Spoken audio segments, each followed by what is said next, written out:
Converte TV e Rádio apresenta programa Crer é Também Pensar, com o reverendo e professor Josadaque Santos e a professora Laceni Santos.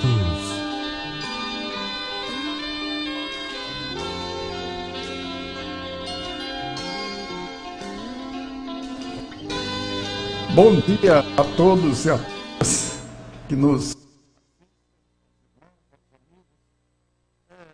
mais uma vez está iniciando hoje, dia 30 de janeiro, nosso programa Crer é Também Pensar. A temática de hoje é a Igreja e a Contemporaneidade. E nós teremos dentro de pouco tempo a presença aqui do presbítero Marcos Andrade, que será o nosso entrevistado hoje pela manhã. Ele ainda não chegou, mas eu acredito que tenho fé em Deus que ele apareça em tempo hábil. Mas enquanto isso a gente vai dando início ao programa, fazendo primeiro ouvindo uma das nossas músicas, e depois eu farei a exposição da palavra, com a qual nós teremos uma base bíblica para a nossa reflexão posterior. Mas antes da música, eu queria dar uma palavrinha sobre a ausência da minha esposa. Eu já estou acanhado com esse negócio de falar sobre ela, mas eu decidi hoje não mais tocar no assunto com relação a daqui para frente, deixar que no tempo próprio ela decida vir ou se sinta à vontade para vir. E, enquanto isso, a gente vai tocando o programa sozinho, né? Então, essa é a nossa expectativa, a nossa oração. Ela está bem, não temos maiores preocupações com relação à saúde, está em tratamento, mas está bem e dentro de pouco tempo vai estar conosco aqui novamente, se Deus quiser. Então, vamos à nossa primeira música. E depois da primeira música a gente vai fazer a exposição da palavra.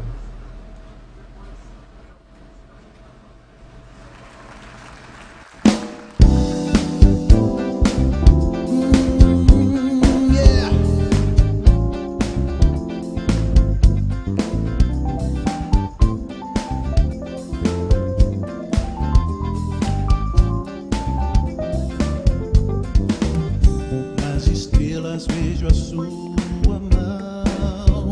e no vento ouço a sua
Então, como vocês estão vendo na imagem, o nosso querido Marcos Andrade já está aqui, para a nossa alegria e para o nosso alívio, já que ele é advogado e estava numa audiência, então havia sim um pouco de expectativa que, enfim, mas deu tudo certo. Bom, vamos ler a Bíblia para a exposição, e depois da exposição a gente vai para o debate. Eu vou ler Efésios, capítulo 4, versos de 1 a 6. Eu estou na nossa igreja, na Igreja Presbiteriana de Estância, fazendo exposição da carta aos Efésios à noite, nos domingos à noite. Todas as noites a gente fala sobre um trecho da carta aos Efésios. E esse já é o segundo texto que eu estou usando no programa, de tal modo que os irmãos que me ouviram na igreja vão ouvir de novo a mesma preleção, mas isso é bom porque sedimenta mais, né, aquilo que a gente ouviu, aquilo que a gente aprendeu. Então, Efésios capítulo 4, versos 1 a 6 diz assim: Rogo-vos, pois, eu, prisioneiro no Senhor, que andeis de modo digno da vocação a que fostes chamados, com toda humildade, mansidão, com longanimidade, suportando-vos uns aos outros em amor, esforçando-vos diligentemente por preservar a unidade do Espírito no vínculo da paz. Há somente um corpo e um Espírito, como também fostes chamados numa só esperança da vossa vocação. Há um só Senhor, mas há uma só fé, um só batismo, um só Deus e Pai de todos, o qual é sobre todos, age por meio de todos e está em todos. Vamos orar. Ó Deus, nosso Pai, nós queremos te pedir, Senhor, que a tua palavra fale aos nossos corações, que sejamos edificados por ela na exposição da mesma, na reflexão a respeito desse tema tão importante para a igreja, que é a unidade do corpo de Cristo. Nós te pedimos estas bênçãos e te agradecemos no nome de Jesus. Amém. Eu sempre tenho dito, por onde passo, que dos pecados mais sérios, digamos assim, que uma igreja pode praticar é a divisão entre os irmãos. Desde que essa divisão não seja uma divisão por consenso, né, que não seja uma divisão trabalhada pacificamente, divisões traumáticas, divisões que ferem pessoas. Trata-se de uma situação extremamente prejudicial à igreja, né? Prejudicial aos membros da igreja, prejudicial ao corpo de Cristo como um todo.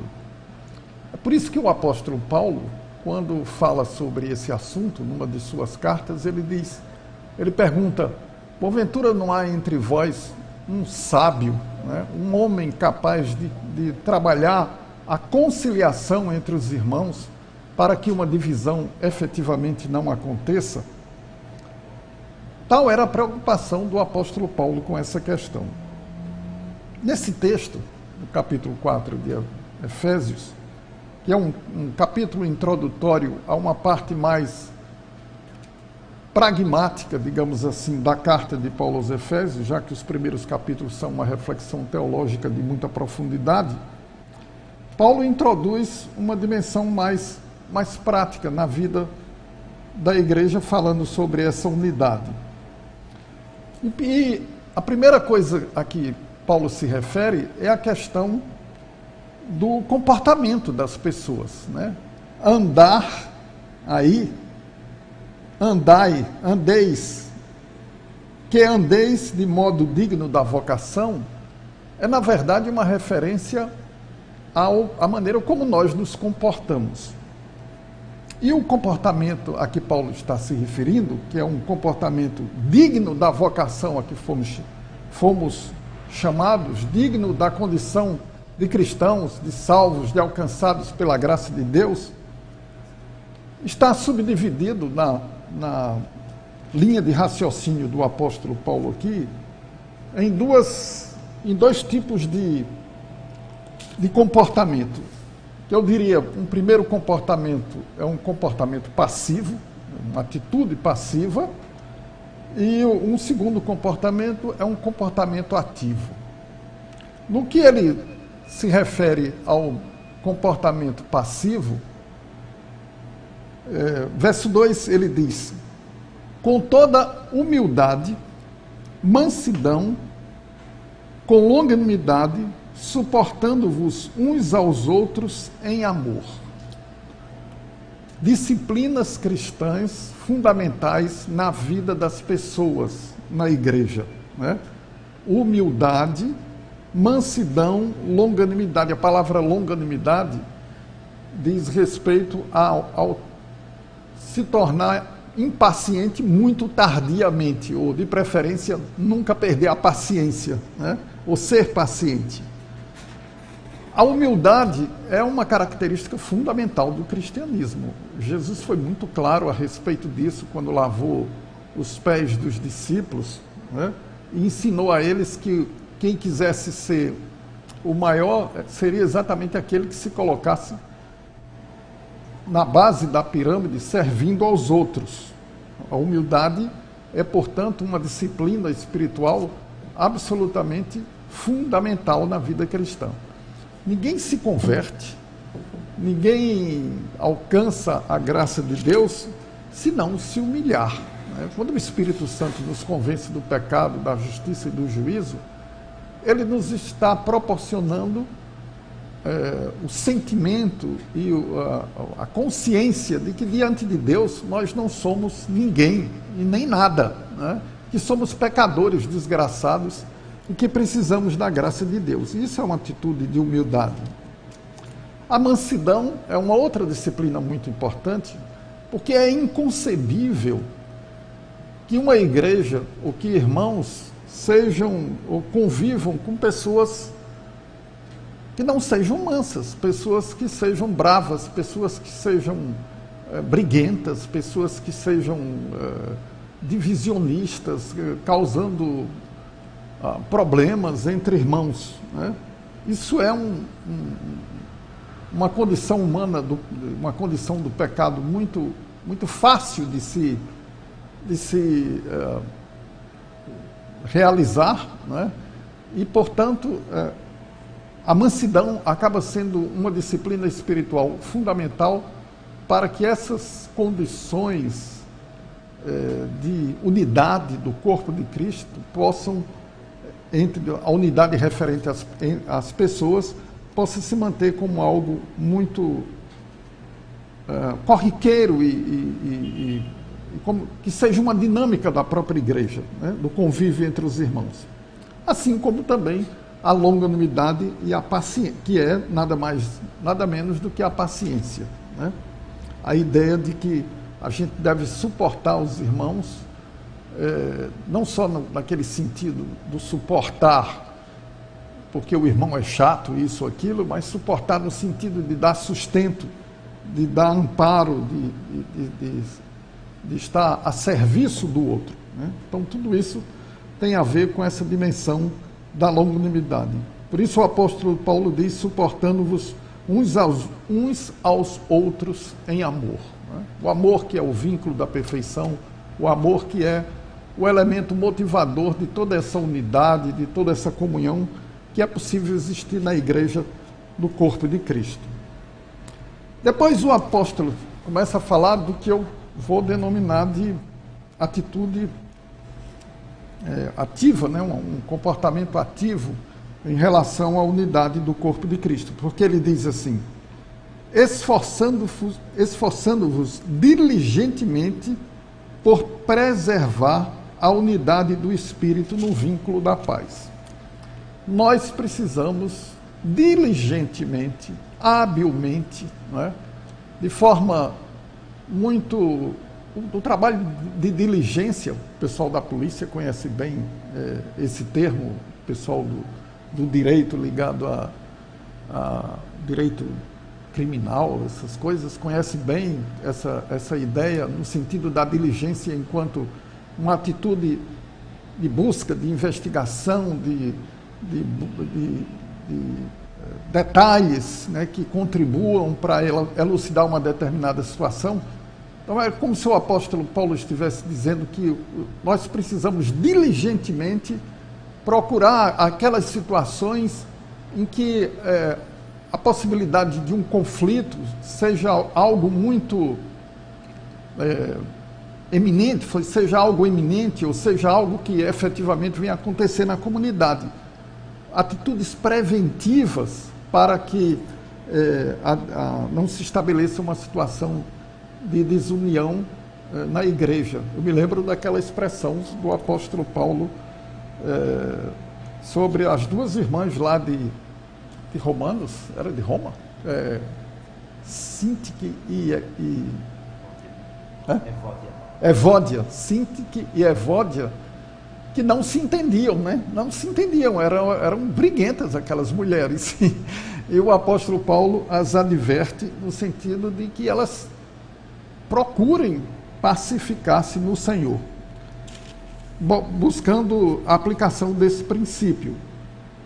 Então, o vínculo da paz, na unidade do Espírito, no amor, são elementos essenciais para que a igreja local, a comunidade local, a convivência local possa usufruir desse princípio da unidade no Espírito Santo. Mas a partir do verso 4, o apóstolo Paulo está preocupado com aquilo que a gente chama de o nosso credo, né? Uma unidade que vem como consequência daquilo que é o nosso credo, aquilo que cremos, né? O corpo de doutrina que nos une, porque essa é uma outra fonte clássica de divisão ou de desunião do corpo de Cristo. Falsos ensinamentos, falsos profetas, né?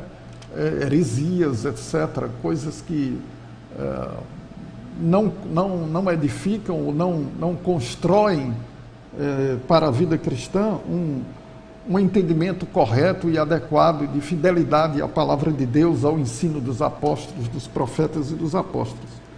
E ele começa a dizer: há somente um corpo e um espírito, corpo de Cristo, que é a igreja, e o espírito nele, né, nela. Como também foste chamados numa só esperança. Todos nós compartilhamos do mesmo espírito e da mesma esperança em Cristo Jesus.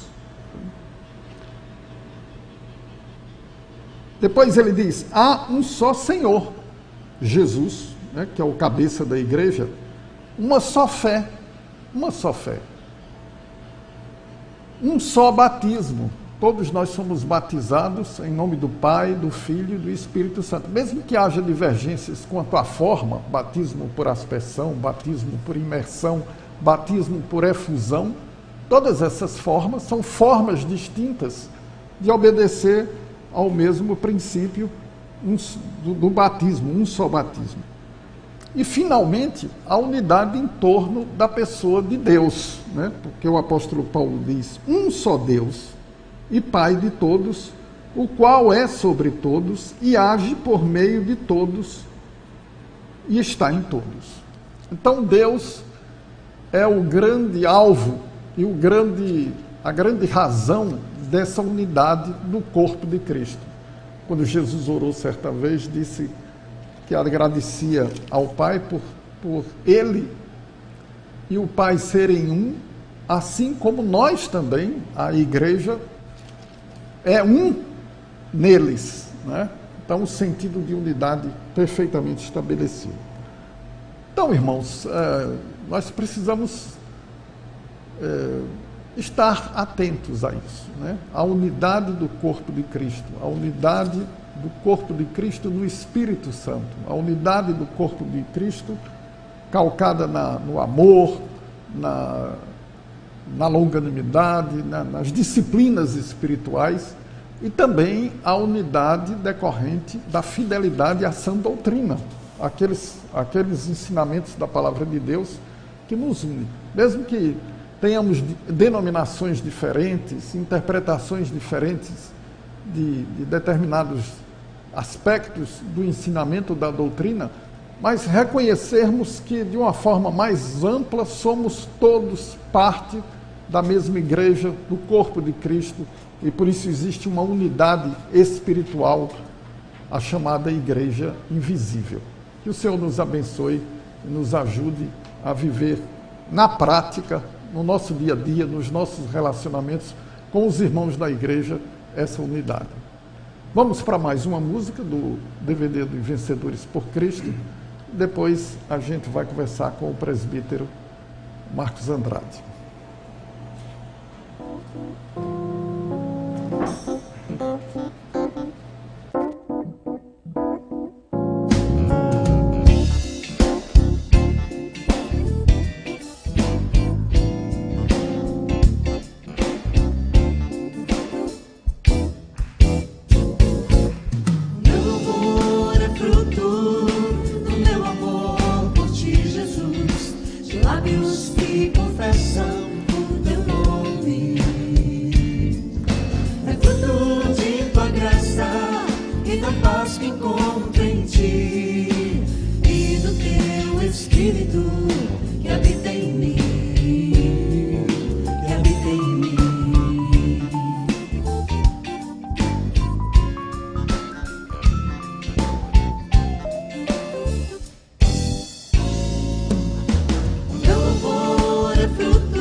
Então, nós estamos aqui com o Marcos Andrade, pessoa muito conhecida, um irmão muito querido, um líder, né, sem dúvida.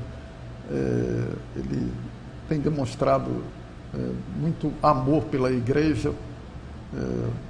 Até eu fiz o propósito de iniciar, uma das perguntas iniciais é por que você não é pastor? Né? Nunca lhe passou pela cabeça, você não se sente vocacionado para o pastorado? Mas, enfim, o Marcos é advogado, militante, trabalha numa grande empresa aqui da cidade, mas, como eu disse, é um homem tão dedicado à igreja que a gente pensa nele mais como alguém mais ligado à igreja do que à profissão. Mas, enfim, as suas primeiras palavras aí, saudando os nossos ouvintes, e depois a gente... Bom dia a todos. Primeiro, parabenizar pelo programa, né, o trabalho que tem se desenvolvido aqui pelo pastor Josadac. Existem outros programas também muito importantes e muito interessantes para discussão, para reflexão, para o pensamento. Né? É muito importante refletir sobre a Escritura, sobre a nossa visão enquanto cristãos do mundo que nos cerca. Há uma mudança muito rápida, né? O que está acontecendo com a sociedade hoje em dia, aquilo que está que nós estamos vendo, avanço tecnológico, mudanças de posicionamentos, incursões no seio da sociedade com reflexões, com pensamentos, retorno de determinados pensamentos considerados pagãos, né? Certo. Muito fortemente, um aparente conflito acirrado entre posições, e acho que programas como esse, reflexões que possam ser trazidas, provocações que possam ser trazidas para a comunidade cristã é muito relevante, até para nos desafiar, desafiar cada um de nós, que somos, na verdade, cada um responsáveis, né? Cada um de nós temos essa responsabilidade de, enquanto propagadores de uma fé, daquilo que cremos, fazer como Pedro diz, né? Estarmos prontos para não somente dar razão à nossa fé, mas defender essa fé. Defender essa fé sobre todos os aspectos. Então, agradecer também pelo convite, estou à disposição para a gente conversar. Então, exatamente esse é um das nossas preocupações, inclusive a Convert está nos estimulando a que criemos quadros aqui, né, no programa para determinadas temáticas. E aí, Jorge, eu estou pensando a gente em criar um quadro, que isso é uma oportunidade para você voltar aqui, a gente conversar sobre a política e o cristão. A gente está no ano eleitoral, né? Eu acho que é muito importante que nós pensemos em ter um espaço nessa proposta que você está colocando, nesse resgate que você está fazendo, a ideia de pensar a política e a nossa responsabilidade como cristãos, né? Mas, Marcos, só para os nossos ouvintes lhe conhecer melhor, nós temos uma audiência muito ampla, nacional e internacional, tem gente em Israel ouvindo o nosso programa, né? Então, você se tornou presbítero da Igreja Presbiteriana do Brasil. Que idade? Você é muito jovem. Quanto tempo? Como é que foi essa? Eu creio que há 24 anos, mais ou menos. 23, 24 anos. Foi logo depois que eu me casei. Eu me casei com 25 anos. E logo foi? Logo após o casamento. Então, já essa questão do seu amor pela igreja e da vocação para o ministério, você nunca passou isso pela sua cabeça? Do pastorado? Sim. Não. Eu tenho muita convicção do que eu posso contribuir, desde jovem que eu contribuo na escola dominical, ensinando, trabalhando conteúdo, estudando a Bíblia e compartilhando aquilo que a gente vai aprendendo, né? Que a tendência da gente é sempre achar que alguém que tem tanto amor e tanto empenho, né, pensa-se logo numa possibilidade de um pastor. Eu reconheço o ministério pastoral como muito relevante, muito importante, e não me sinto de nenhuma forma qualificado para esse ministério. Ok, então, como a gente estava pensando há pouco aqui, você colocando inicialmente essa questão da contemporaneidade, né, da nossa igreja, do nosso tempo, o tempo em que nós estamos vivendo, inseridos, eu tenho sempre chamado a atenção para o fato de que, entre outras questões a que a gente tem que enfrentar no mundo hoje, essa questão relativa à sexualidade, a gênero, a divórcio, a casamento homossexual, essas temáticas, de um modo geral, muito difíceis, né, de certo modo. Como é que você encara essas questões, esses conflitos, nesse campo específico? São muitas questões, realmente, muitas dificuldades, mas eu creio que a base para nós, Josadak, é a Bíblia. Sim. Então a premissa básica é aquilo que a Bíblia diz, né? E esse talvez seja o grande fator gerador de conflito em relação ao cristianismo, né? O cristão verdadeiro e o cristianismo verdadeiro não abre mão das escrituras sagradas. Então ela é a regra de fé e prática, ela que nos orienta, ela que nos diz a vontade de Deus, aquilo que Deus manifestou, revelou na palavra. E aí, se você tem como premissa a Bíblia, de certa maneira você tem algumas respostas já muito objetivas e que não comportam, para o verdadeiro cristão, não comportam nenhuma, digamos, tolerância, nenhuma flexibilidade, né? Deus estabeleceu alguns absolutos. E a pós-modernidade trouxe exatamente o contrário disso, né? A tentativa de relativizar os absolutos, né? De confrontar os absolutos, de dizer que, na verdade, que existem algumas verdades e não uma verdade única. E do ponto de vista bíblico, a verdade de Deus ela é absoluta.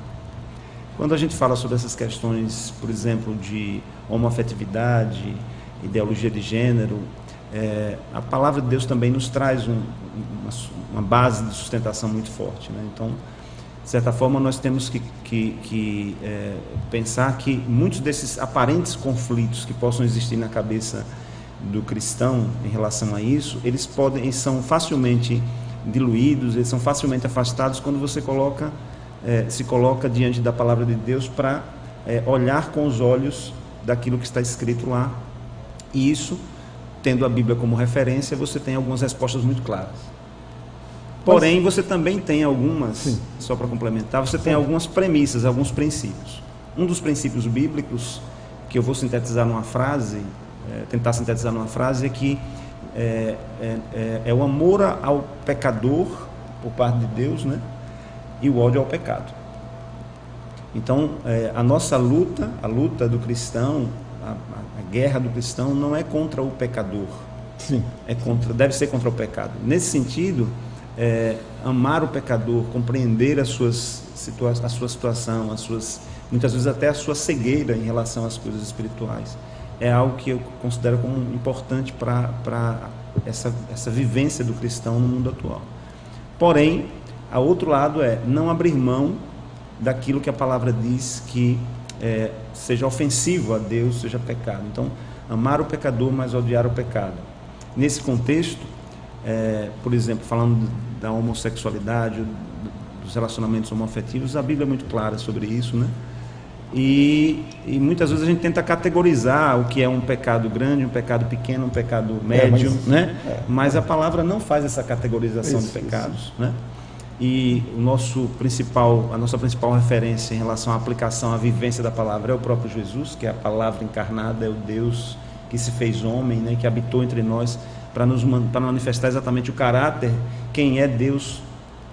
Quando perguntaram a ele sobre isso, ele disse: eu estou convosco. Filipe perguntou, ele disse: estou convosco há tanto tempo, você não tem visto isso, não tem percebido.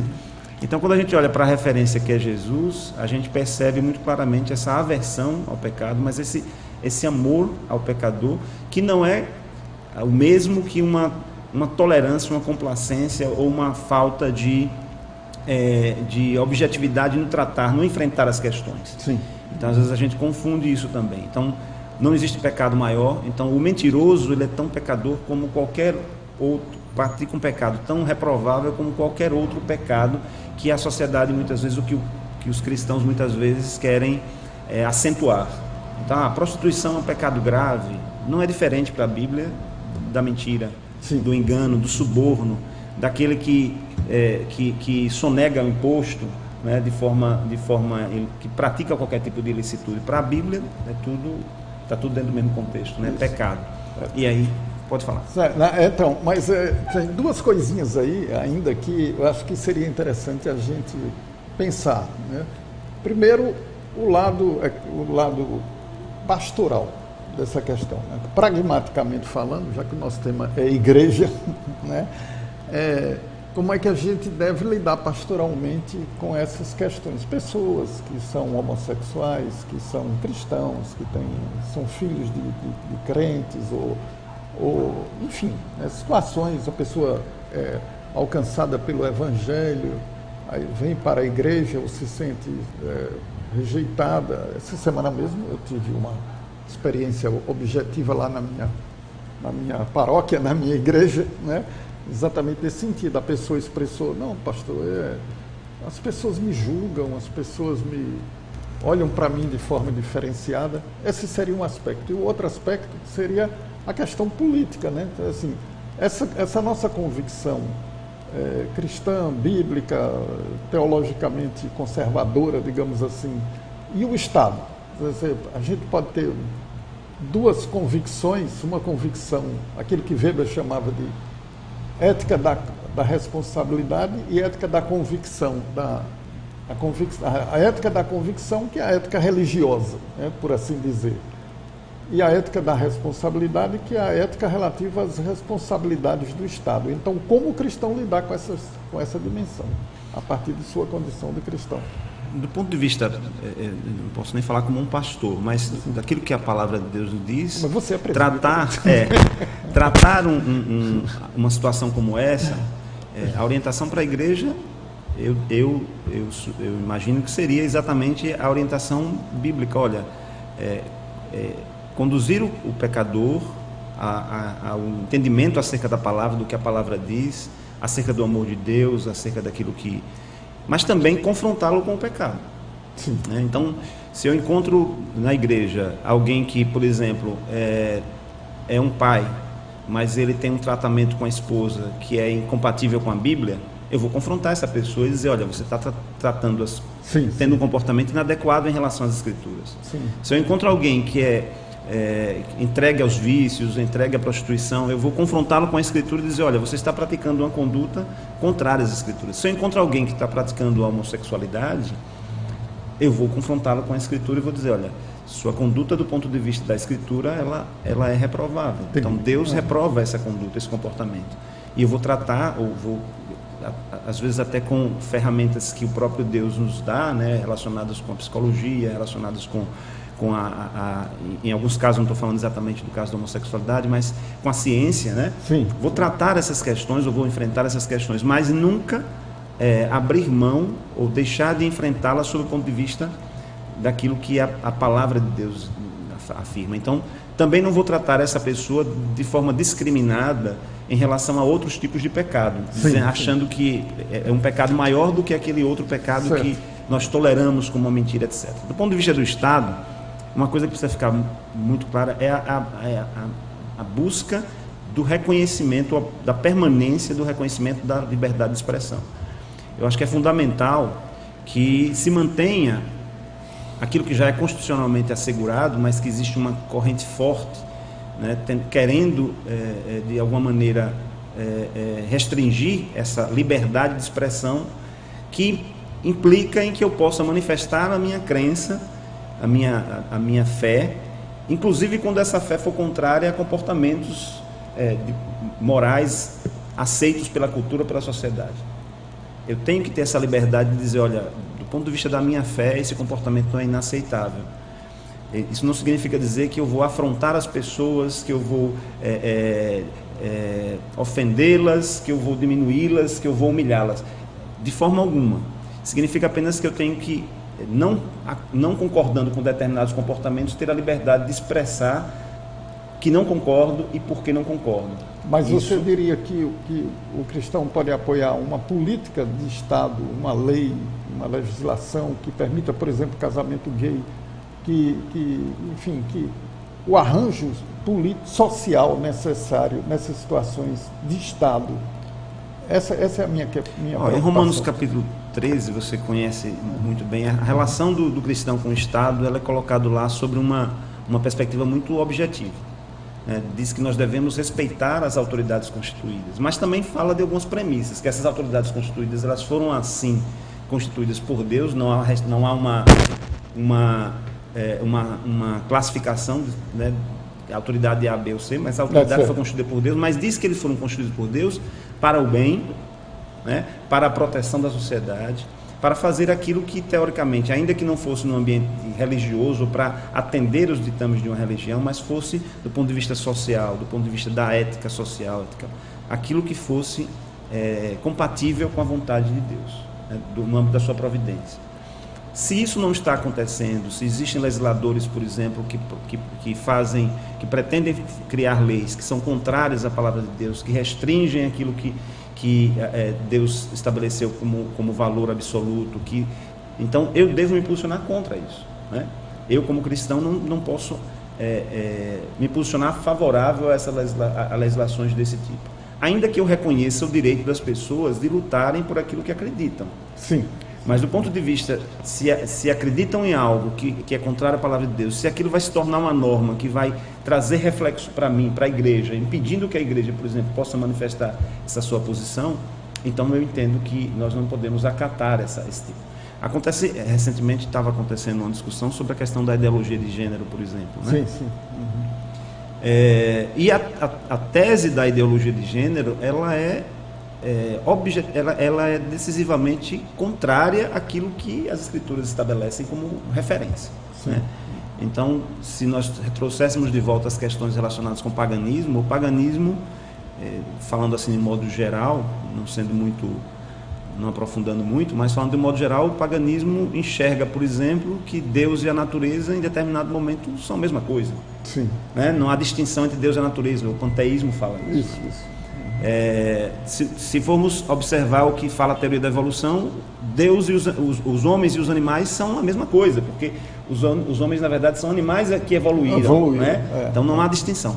A Bíblia, porém, ela tem clareza no que diz respeito a distinções. Sim. E uma das distinções que a Bíblia faz de forma muito clara é a distinção entre homem e mulher.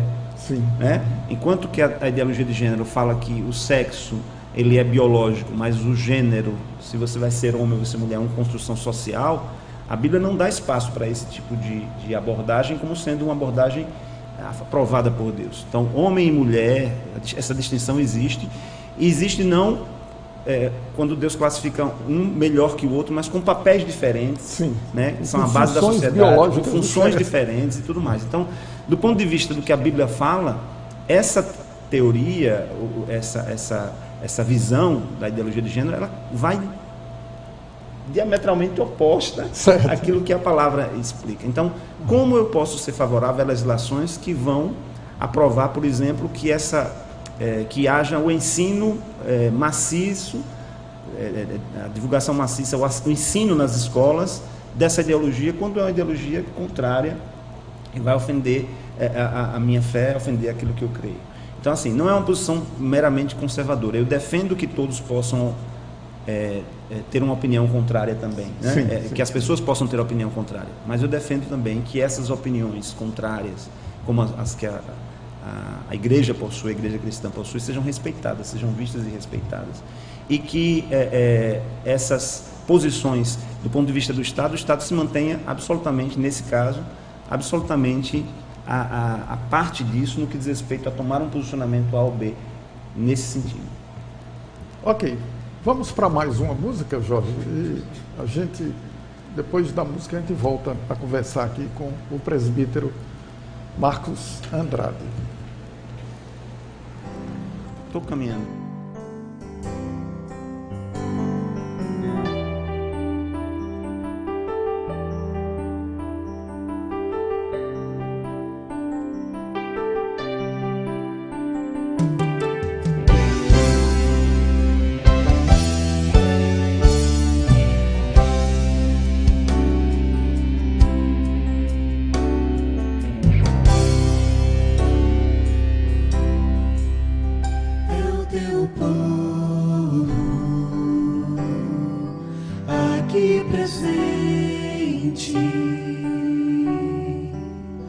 Todos numa só voz declarando que só Tu és grande,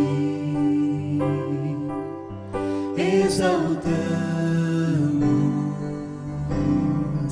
Teu doce nome, pelo amor, pela cruz, por Teu Filho Jesus, pois és santo, sim, és digno de louvor e de ser adorado. És bondoso, Pai querido, dentre todas as coisas Tu és verdadeiro, Senhor.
Aqui a nossa conversa com o presbítero Marcos Andrade.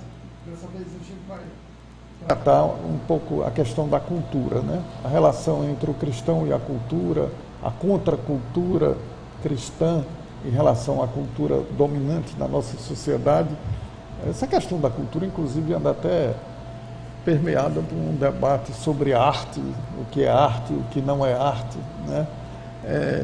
Essas coisas todas estão muito em voga. O que é que você diria sobre essas... Você está me apertando muito, sabe? Meu colega da universidade está me apertando muito. Vez por outra ele vem aqui, aí eu falo de um livro que ele não conhece, e ele, rapaz, não faça isso comigo. Ontem, coincidentemente, eu estava conversando com um grupo, né? E a gente estava falando exatamente, não exatamente sobre isso, mas demos uma pincelada nisso na conversa lá com o pessoal, sobre quando o cristianismo chega, como ele interfere na história, né, da sociedade. Aí eu estava falando sobre a carta de Filemon, que quando eu era mais jovem eu não entendia porque que aquela carta estava lá na Bíblia. Filemon é uma cartinha, é um bilhete, eu chamo que é um bilhete de Paulo, né? Paulo está preso lá e manda de volta um escravo chamado Onésimo, manda de volta para o seu senhor. Onésimo tinha fugido e tinha roubado seu senhor, tinha fugido. O contexto da carta é mais ou menos esse. Esse servo acaba se encontrando com Paulo, Paulo está preso, é evangelizado por Paulo, ele se converte, e aí Paulo manda esse Onésimo de volta para Filemon, que era um homem cuja igreja se reunia na casa dele, mas era um homem que não era judeu, mas que tinha recebido o evangelho e que era reconhecido pelo seu compromisso com o evangelho, e que tinha escravos. Então a conversa ontem foi mais ou menos essa questão da escravidão, tal, na Bíblia. Só que aquela carta, ela é revolucionária, porque Paulo manda Onésimo de volta lá e diz assim: recebe-o não mais como um escravo, sim, mas como um membro da sua família. Veja que intervenção, mudança, né? Que mudança. Então, e a reflexão é exatamente parte nesse ponto, né? Como o cristianismo muda. E o jovem que estava lá discutindo disse: a referência passou a ser agora o amor. Isso.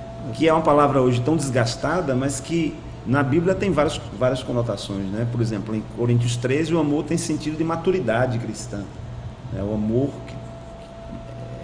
fala-se ali da maturidade que aquela igreja, apesar de tantos dons que possuía, não possuía maturidade cristã. Sim. Não possuía a maturidade necessária para vivenciar tudo aquilo que Deus havia dado como poder, como dons, como habilidades e tal. Também fala como um compromisso, né? Amor como um compromisso, não como um sentimento, compromisso. E aí o amor faz toda a diferença quando você vai observar essas questões que envolvem também a relação com práticas que não são práticas pecaminosas, que não são aceitas pela Bíblia, a sua relação com o pecado e o pecador e tal. E no que diz respeito à cultura, o cristianismo ele se insere na cultura, mas não para se amoldar a ela. Sim. Você imagine que se nós tivéssemos a possibilidade dos movimentos culturais, movimentos sociais, que a todo tempo invocam determinados conceitos, invocam outros preceitos, invocam necessidades que a sociedade daquele lugar descobre, sugere, demanda. Você imagina se para tudo isso o cristianismo tivesse simplesmente que se acomodar a isso. Então, na verdade, o cristianismo tem respostas, né, se propõe a dar respostas para todas as demandas da sociedade no que diz respeito àquilo que é a visão de Deus para uma sociedade que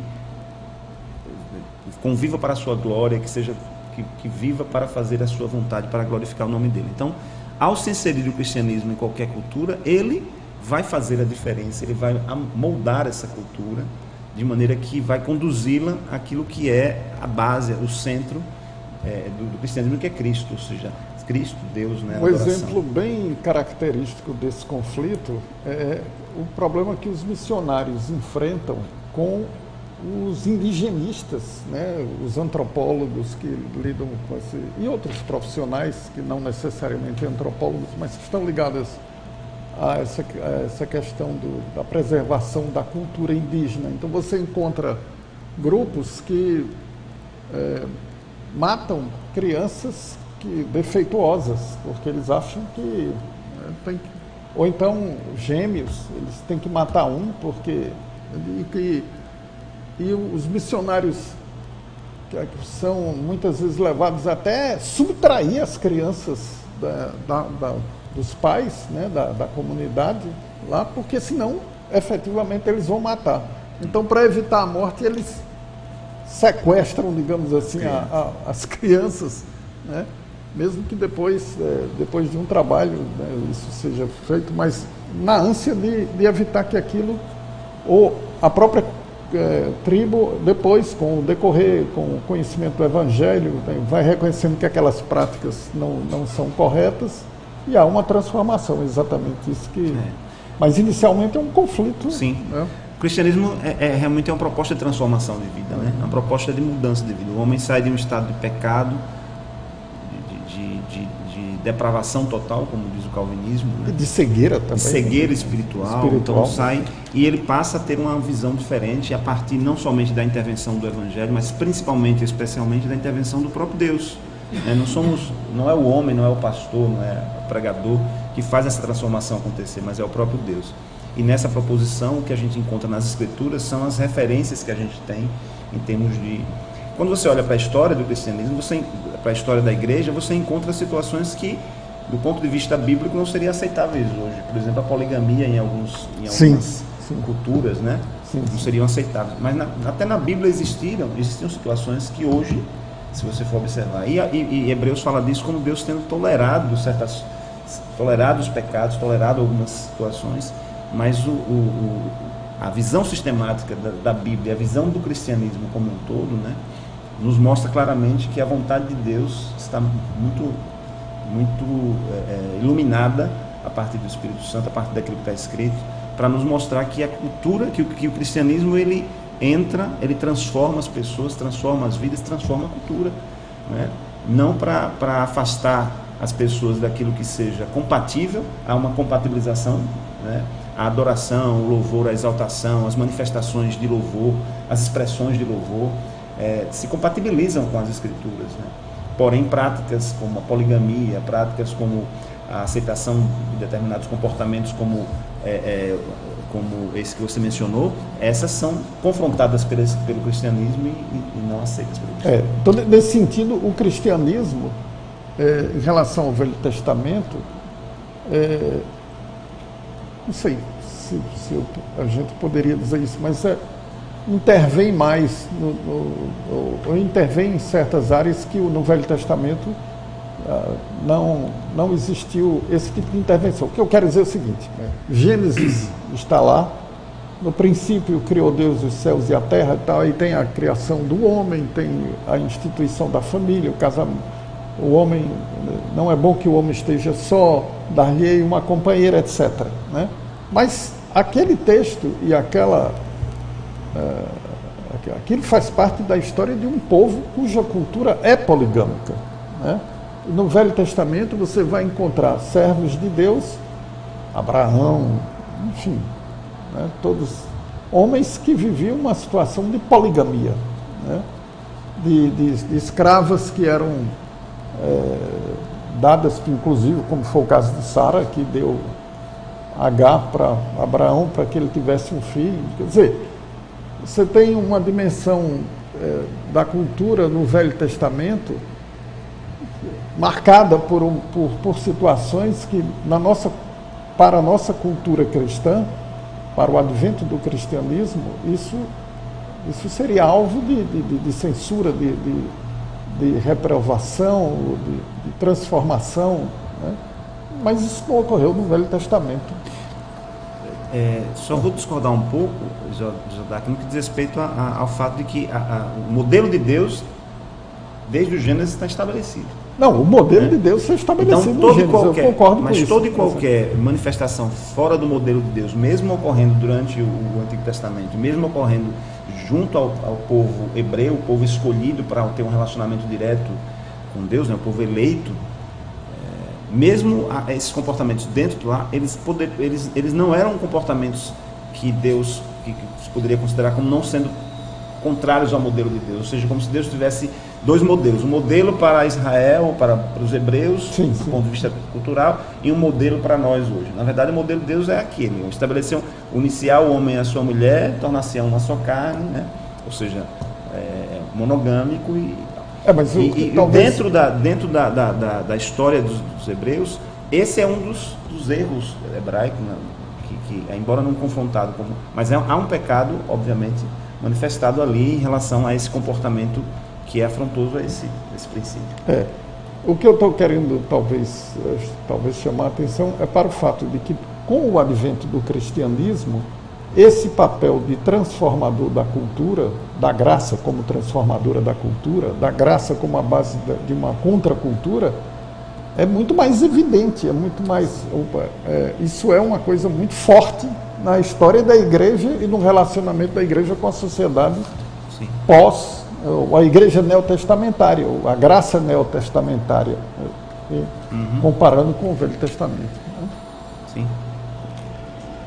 Então, a outra questão é essa relação entre o papel da igreja hoje e o relacionamento com a ciência, com o mundo acadêmico, a defesa da fé, a relação entre fé e razão. Como é que essas coisas eu acho que a igreja tem um papel, obviamente, altamente relevante nesse diálogo com a ciência, que historicamente sempre foi tido como um diálogo conflituoso. Né?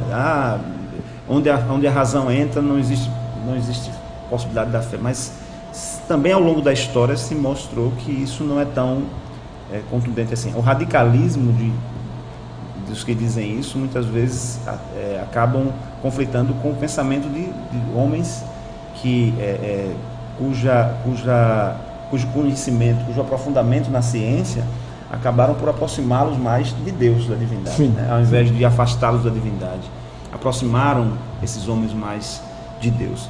Então acho que é relevante o papel da igreja, estando na academia, justamente porque parece que e essa é uma preocupação, quando o jovem entra na universidade, a cabeça dele se abre e ele não vê mais você é um exemplo disso, né? Ou seja, você tem toda a sua formação acadêmica, científica, você é um cientista político, você é um homem versado em muita ciência, mas isso não impede você de enxergar muito claramente o que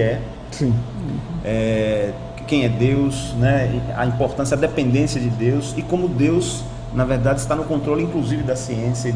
Né? Então, Deus é antes da ciência, Ele é quem dá ao homem essa inteligência, essa capacidade de percepção das coisas, e Deus sempre será o Senhor da ciência. Então, assim, esse diálogo, a construção desse diálogo, a delimitação, se é que pode-se dizer assim, desses papéis, para que não haja a visão de que o cientista ele tem que abstrair, tem que deixar de lado aquilo que é o pensamento religioso, no sentido de Deus não existe, para a ciência. Na verdade, não é desse jeito, né? A ciência deve entender, deve compreender as suas limitações, sim, né? Em relação a tudo aquilo que, de fato, a religião propõe, no que diz respeito a que transcende o conhecimento, o entendimento do homem do ponto de vista científico. É isso aí. Bom, a nossa hora já chegou, não é, Jorge? Então eu quero agradecer ao Marcos Andrade pela presença aqui. Ele sabe que o problema é que a agenda dele é difícil, nem sempre é possível trazê-lo numa terça-feira de manhã, né? Ele está de férias, então houve essa oportunidade, mas certamente em outros momentos o Marcos Andrade estará conosco aqui. Nós agradecemos a audiência e vamos, no próximo dia 6 ainda haverá programa, né, Jorge? Mas na outra terça-feira nós não teremos programa, a terça de carnaval, porque eu mesmo estarei ocupado com o acampamento da igreja e não poderei estar aqui, e por isso a gente não vai fazer o programa daquela outra terça-feira, mas na próxima terça-feira, inclusive, eu vou trazer aqui um colega meu do Departamento de Ciências da Religião da Universidade Federal, que defendeu uma tese recentemente sobre os pentecostais. Então ele vai falar um pouco sobre o trabalho dele. Muito obrigado a todos e até a próxima.